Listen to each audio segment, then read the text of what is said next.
الحمد للہ رب العالمین والصلاة والسلام علی سید الانبیاء والمرسلین اما بعد فاعوذ باللہ السمیع العلیم من الشیطان الرجیم بسم اللہ الرحمن الرحیم وَإِذَا لَقُوا الَّذِينَ آمَنُوا قَالُوا آمَنَّا وَإِذَا خَلَوْا إِلَى شَيَاطِينِهِمْ قالوا انا معكم انما نحن مستہزئون۔ منافقین کے احوال کا سلسلہ جاری ہے۔ سورۃ البقرہ کی آیت نمبر 14 میں اللہ رب العالمین کا ارشاد ہے، جب وہ یعنی منافقین جب وہ اہل ایمان سے ملتے ہیں تو کہتے ہیں کہ ہم ایمان لائے، اور جب اپنے شیاطین اور سرداروں کی طرف تنہائی اور خلوت اختیار کرتے ہیں تو کہتے ہیں ہم تمہارے ساتھ ہیں، ہم تو صرف مسلمانوں کے ساتھ مذاق کرنے والے ہیں۔ سورۃ البقرہ کی آیت نمبر 8 سے لے کر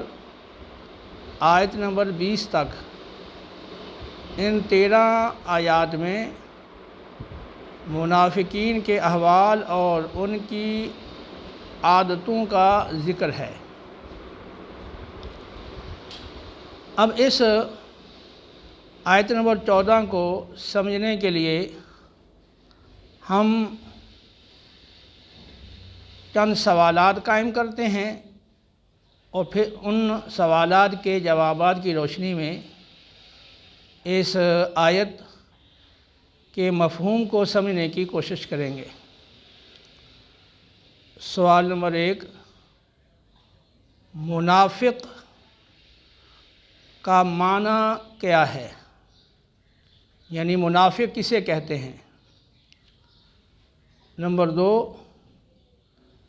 اس آیہ مبارکہ میں منافق کے کس رویے کا، کس عمل اور کس فعل کا ذکر ہے؟ نمبر 3، منافق کی مذمت اور سزا میں جو احادیث آئی ہیں ان میں سے بعض کا ذکر کریں۔ نمبر 4، ان سوالات کے جوابات کی روشنی میں ہم اپنا محاسبہ کریں گے اور اپنے عمل کا جائزہ لیں گے کہ ہمارے اندر نفاق کی کون سی صورتیں اور شکلیں پائی جاتی ہیں، اور پھر ہم اس کو نفاق کی ان صورتوں کو اپنے آپ سے دور کرنے کی اور اپنے آپ کو ان سے پاکیزہ بنانے کی کوشش کریں گے۔ پہلا سوال یہ تھا کہ منافق کا معنی کیا ہے؟ منافق کا لفظ عربی کے لفظ نافقاء سے لیا گیا ہے۔ نافقاء جنگلی چوہے کے اس سوراخ اور بل کو کہتے ہیں جس کے 2 منہ ہوں، ایک منہ اس کا ظاہر ہو اور ایک منہ اس کا پوشیدہ ہو۔ جب دشمن جنگلی چوہے کا پیچھا کرتا ہے تو وہ اپنے دشمن کو دھوکہ دینے کے لیے بل کے ایک ظاہری منہ سے داخل ہو جاتا ہے اور پھر پوشیدہ منہ اور پوشیدہ راستے سے فرار ہو جاتا ہے۔ اسی طرح لفظ النفق، نون فا قاف، نفق اس سرنگ کو کہا جاتا ہے جس کے دونوں طرف کے منہ کھلے ہوئے ہوں، یعنی آر پار گزرنے کا راستہ ہو۔ اسی طرح ایسا بازار جس کی دونوں سائڈیں کھلی ہوئی ہوں اور آر پار گزرنے کا راستہ ہو، اس بازار کو بھی النفق کہا جاتا ہے۔ تو منافق نافقہ سے لیا گیا ہے، جس کا معنی ہے دو رخ والا آدمی، ایسا شخص جو دو رویے والا ہو، دوغلا ہو، دو چہروں والا، ذو وجہین۔ حدیث میں زیادہ لفظ ذو وجہین، دو چہروں والا استعمال ہوا ہے، اور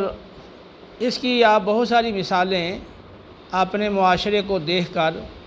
آپ دے سکتے ہیں۔ تو جو شخص دل میں کفر رکھتا ہو اور زبان سے ایمان کا اظہار کرتا ہو، تو اب وہ بھی دو رخہ بن گیا۔ ایک رخ اس کا کفر کی طرف ہے، جو اس کا باطنی رخ ہے وہ کفر والا ہے، دوسرا رخ اس کا ظاہر والا اور ایمان والا رخ ہے۔ اسی طرح وہ شخص جو دل سے تو آپ کا دشمن ہو لیکن زبان سے آپ کے ساتھ بھلائی کا اور خیر خواہی کا اظہار کرے، تو اس کے بھی دو رخ بن گئے۔ باطن والا رخ دشمنی کی طرف ہے اور ظاہر والا رخ آپ کی خیر خواہی کی طرف ہے۔ یہ دو رخہ آدمی منافق کہلاتا ہے۔ یہ پہلے سوال کا جواب کمپلیٹ ہو گیا۔ دوسرا سوال یہ تھا کہ اس آیت میں منافق کے کس رویے کا ذکر ہے؟ تو اس آیت کے معنی پر غور کرنے سے اس سوال کا جواب بآسانی سمجھ آ جائے گا۔ غور کریں، اللہ تعالیٰ کا ارشاد ہے وَإِذَا لَقُوا الَّذِينَ آمَنُوا، اور جب وہ منافقین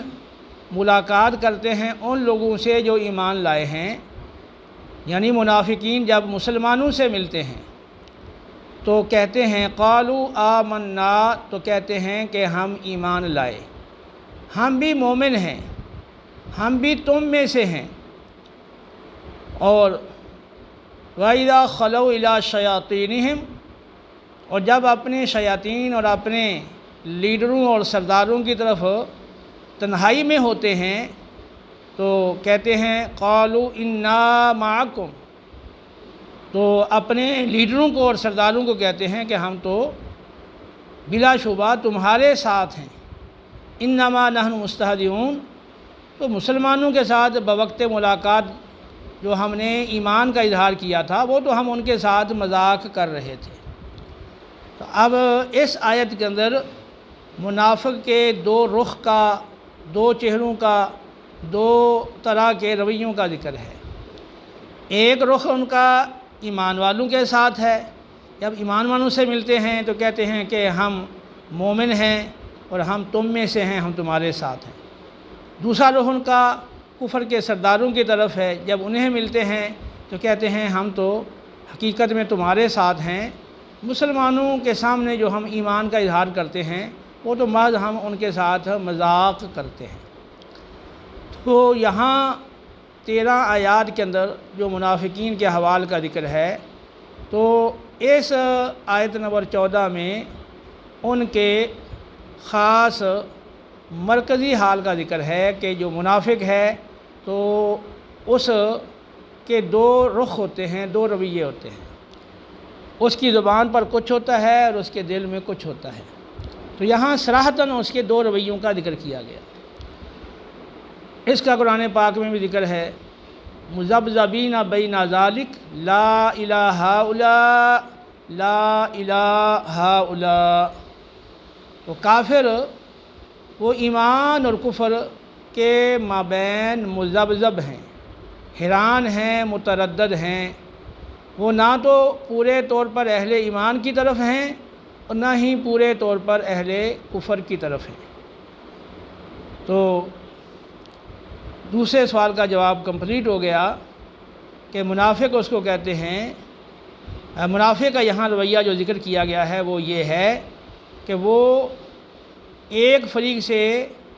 دوستی کا اظہار کرتے ہیں، اور پھر جب اس کے مقابل والے فریق سے ملتے ہیں تو پھر اسی فریق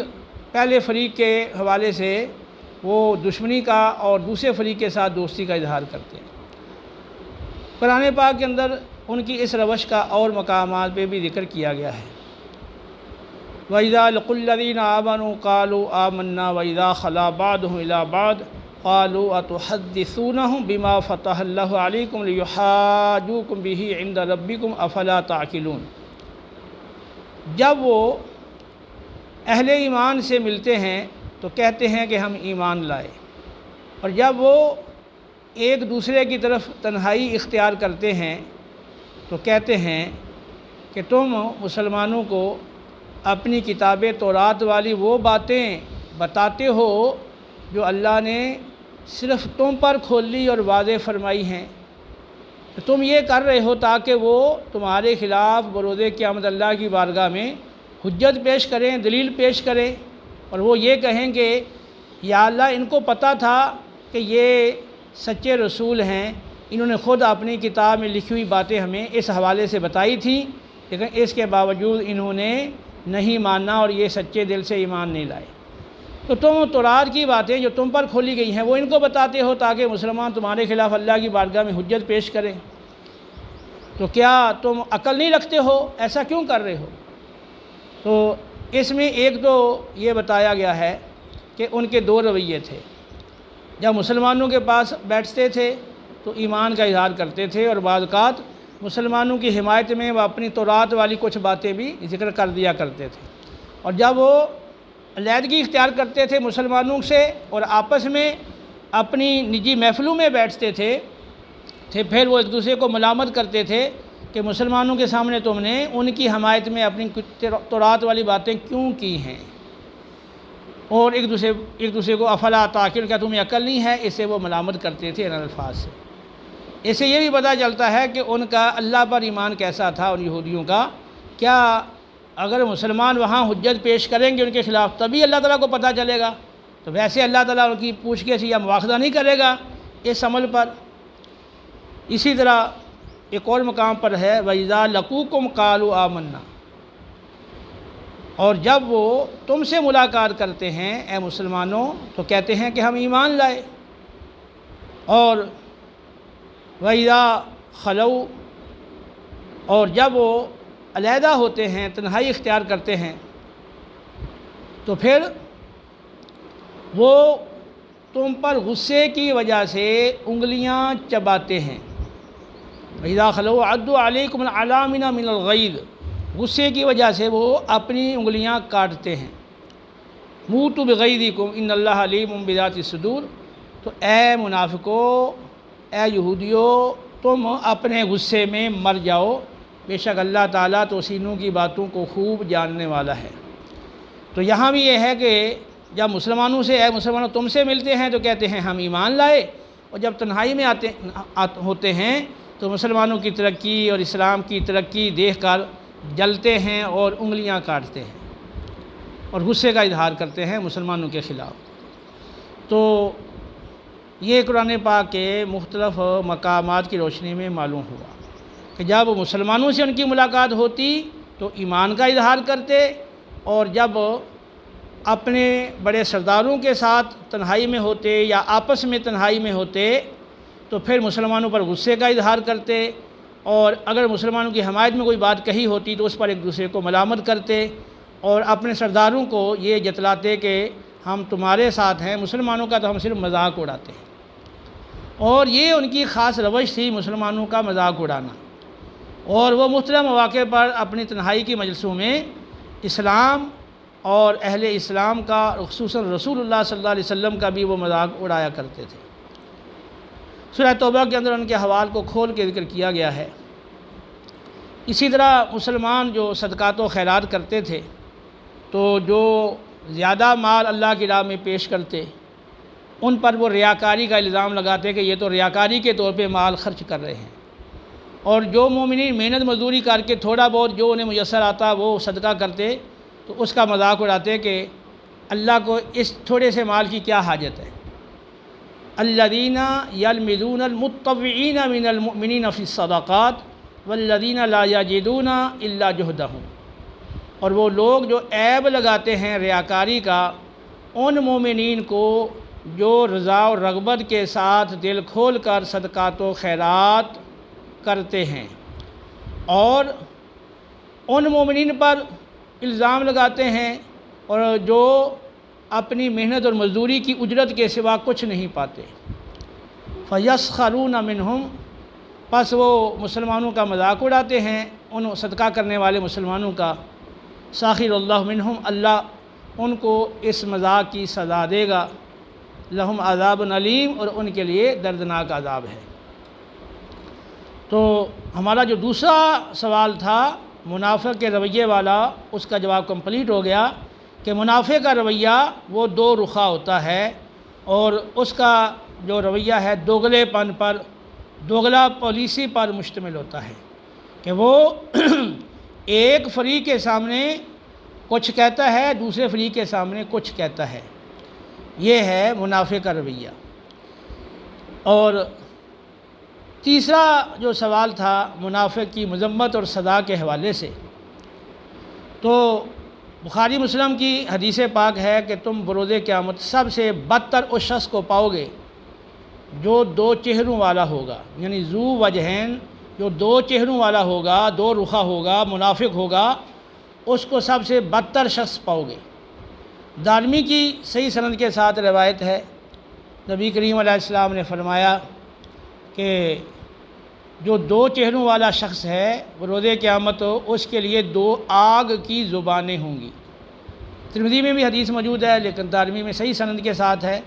دو آگ کی زبانوں والا ہوگا منافق بروز قیامت۔ اسی طرح مسلم کی حدیث ہے، فرمایا منافق کی مثال اس بکری کی طرح ہے جو بکریوں کے دو ریوڑوں کے درمیان ماری ماری پھرتی ہو، کبھی بکریوں کو اس ریوڑ میں جاتی ہو اور کبھی اس ریوڑ میں جاتی ہو۔ نسائی کی حدیث میں ہے کہ اس بکری کو معلوم نہ ہو کہ وہ کس ریوڑ کے ساتھ رہے۔ مسلم کی روایت میں ہے کہ جب ایک ریوڑ میں جاتی ہے تو وہ بکریاں سینگ مار کر اس کو بھگا دیتی ہیں، جب دوسرے ریوڑ میں جاتی ہے تو وہ سینگ مار کر اسے بھگا دیتی ہیں۔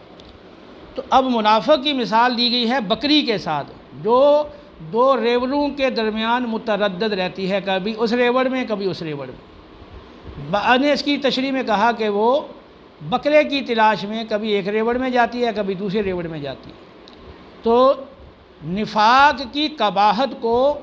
کھول کر بیان کرنے کے لیے یہ مثال دی گئی ہے کہ منافق بکری کی طرح ہے۔ تو آپ نے ملاحظہ فرمایا کہ نفاق یہ انتہائی مذموم وصف ہے اور بری خصلت ہے، بری عادت ہے، جس کا دنیا کے اندر نقصان یہ ہے کہ ایسے شخص کا وقار جاتا رہتا ہے، لوگوں کی نظروں میں ایسا شخص بالآخر ذلیل ہو جاتا ہے، ساری زندگی نفاق نہیں چھپ سکتا۔ جس کے ساتھ وہ نفاق والا رویہ اختیار کرتا ہے اس کو بھی پتہ چل جاتا ہے بالآخر کہ یہ منافق ہے، اور بعض اوقات اس کو جسمانی سزا اور دیگر سزائیں بھی اس نفاق کی وجہ سے بھگتنا پڑتی ہیں۔ بڑے بڑے بادشاہ جب ان کو پتہ چلتا ہے کہ یہ شخص جو ہمارے ساتھ ہے یہ منافق ہے تو وہ قتل کروا دیتے ہیں، اور آخرت کی جو سزا ہے منافق کی تو اس کے بارے میں آپ نے ملاحظہ فرما لیا کہ وہ بدترین شخص ہوگا قیامت والے دن، اور اس کی دو زبانیں ہوں گی آگ کی۔ تو چھوٹا سا انگارہ اگر آپ منہ میں رکھیں تو آپ نہیں رکھ سکیں گے، تو جہنم کی آگ جو 60 اور 69 گنا زیادہ شدید ہے دنیا کی آگ سے، تو اس آگ کی دو زبانیں اس کے لیے ہوں گی۔ یہ تیسرے سوال کا جواب بھی ہمارا کمپلیٹ ہو گیا۔ اس کے بعد ہے چوتھا سوال کہ ہم ان سوالات کے جوابات کی روشنی میں اپنی ذات کا جائزہ لیں کہ ہمارے اندر نفاق کی جو صورتیں ہیں، شکلیں ہیں، یا ہم جن لوگوں کے ساتھ نفاق کا رویہ اختیار کرتے ہیں، تو ہم اس کی فکر کریں کہ یہ انتہائی بری خصلت ہے۔ ایسا شخص بروز قیامت انتہائی بدتر ہوگا، زبانیں دو اس کی آگ کی ہوں گی، اور ایسا شخص وہ بکری کی مانند قرار دیا گیا ہے جو دو ریوڑوں کے درمیان متردد ہو۔ تو ان نفاق کی جو مذمت ہے اور سزا ہے اس کو پیش نظر رکھ کے ہم اپنے آپ کو اس سے پاکیزہ بنائیں۔ افسوس یہ ہے کہ اس وقت ہمارے معاشرے میں نفاق بہت زیادہ پایا جاتا ہے، خاص طور پر وہ شخص صاحب اقتدار ہے، ہاں وہ پورے ملک پر اس کو اقتدار حاصل ہے، صوبے پر حاصل ہے، ضلع پر، تحصیل پر، یا کسی شہر پر، یا کسی گاؤں پر، یا کسی ادارے میں اس کو اقتدار حاصل ہے۔ تو جو ماتحت لوگ ہیں عمومی طور پر اپنے اوپر والے افیسر کی، اپنے اوپر والے نگران کی، اس کے سامنے تو تعریف کرتے ہیں، بلکہ حد سے تجاوز کرتے ہیں، تعریفوں کے پل باندھتے ہیں، اس کو احساس دلاتے ہیں کہ ہم تمہارے دوست ہیں، تمہارے بڑے خیرخواہ ہیں، اور ہم تمہیں سراہتے ہیں، تم سے محبت رکھتے ہیں۔ لیکن جب تنہائی اختیار کرتے ہیں اپنے خاص دوستوں کے ساتھ، تو پھر اسی افیسر کی، اسی نگران کی، اسی اپنے بڑے کی پھر برائی بیان کرتے ہیں اور ہنسی مذاق اڑاتے ہیں۔ یہ ہماری سیاست کے اندر دیکھ لیں تو سیاستدانوں میں بھی یہ بات پائی جاتی ہے، اور بہت ساری جو تحریکیں ہیں ان کے اندر بھی یہ بات پائی جاتی ہے، گھروں کے اندر بھی، اور رشتہ داروں کے اندر بھی، اور عام دوستوں کے اندر بھی، اور جو مختلف شعبہ جات سے تعلق رکھنے والے مثلا تاجران ہیں، یا مزدور ہیں کسی فیکٹری کے، یا کسی اور شعبے کے وہ ملازمین ہیں، یا کسی شعبے کے افسران ہیں، تو عمومی طور پر آپ دیکھیں گے کہ وہ اپنے سے بڑے کے سامنے، بڑے منصب والے کے سامنے اس کی تعریف کریں گے اور اس کو سراہیں گے، لیکن جب تنہائی میں ہوں گے تو پھر اس کی برائی کریں گے۔ تو گویا کہ دو رویے اپنا لیے، ایک رویہ سامنے دوستی والی رویہ، اور علیحدگی میں دشمنی والا رویہ، برائی والا رویہ، سامنے تعریف والا رویہ اور تنہائی میں اس کی برائی بیان کرنے والا رویہ۔ یہ دو رویوں والا جو شخص ہے، دو چہروں والا جو شخص ہے، یہ منافق ہے، اس کی قرآن و سنت میں مذمت کی گئی ہے۔ تو ہر شخص امانت داری سے اپنا جائزہ لے، اپنے اندر غور کرے کہ کہاں کہاں وہ نفاق والی اس بری خصلت میں مبتلا ہو جاتا ہے، اور پھر وہ اپنے آپ کو آئندہ سے نفاق سے بچائے۔ دیکھیں اگر آپ کا دل میں آپ کی وہ بات نہیں ہے کسی کے بارے میں، پھر سامنے اس کی تعریف نہ کریں، کیونکہ تعریف کرنا کوئی آپ کے لیے ضروری تو ہے نہیں، نہ ہی اتنا بڑا کوئی نقصان کا اندیشہ ہے، صرف تھوڑی سی کوئی فائدہ، تھوڑی سی منفعت اور تھوڑا سا فائدہ، اور اس کی خاطر آپ کسی کی تعریف کریں، پھر تنہائی میں اس کی برائی کریں اور نفاق میں مبتلا ہوں، تو یہ تھوڑی سی دنیاوی منفعت کے لیے آپ اپنی آخرت کو خراب نہ کریں، اپنی آخرت کو داؤ پہ نہ لگائیں۔ تو یہ جو خود غرض شخص ہوتا ہے، جدھر سے نفع ملے ادھر ہو گیا، اگر ایک فریق سے نفع ملا تو ادھر ہو گیا، دوسرے فریق سے نفع اٹھانے کے لیے اس کی حمایت میں بات کر دی، تو ایسا شخص جو خود غرض ہوتا ہے اور صرف اس کو اپنا نفع ہی نظر آتا ہے، اور اس کا موت پہ اللہ کی بارگاہ میں حاضری اور حساب و کتاب پر یقین نہیں ہے، تو ایسا شخص جو ہے وہ نفاق میں لگا رہتا ہے، اور اس کو احساس نہیں ہوتا اپنی اس بہت بڑی غلطی کا۔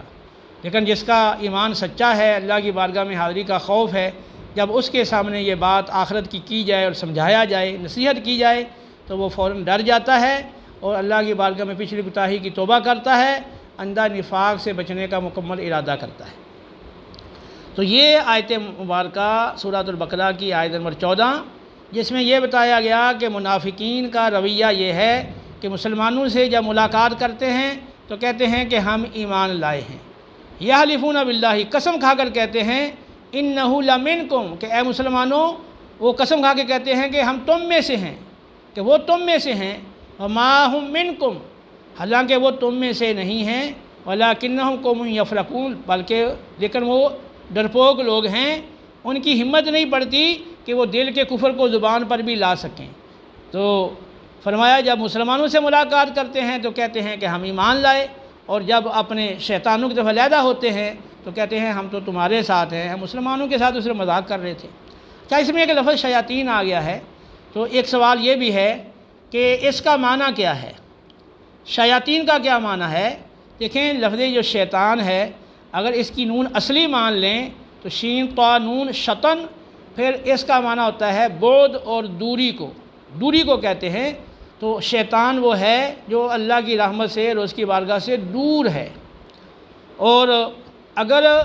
نون کو زائدہ مان لیں